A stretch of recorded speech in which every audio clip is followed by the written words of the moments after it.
Magandang hapon po at narito na ang resulta ng ating 5pm Pisas o Lottery Results today. Ngayong araw po ng Linggo, April 12, 2026. At para po sa draw natin ngayon ay ang 3D Lotto at ang 2D Lotto.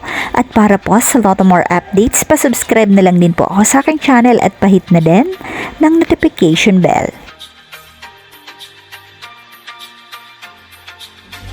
And for 2D Lotto, 5pm draw, April 12, 2026, 7 and 30 in exact order.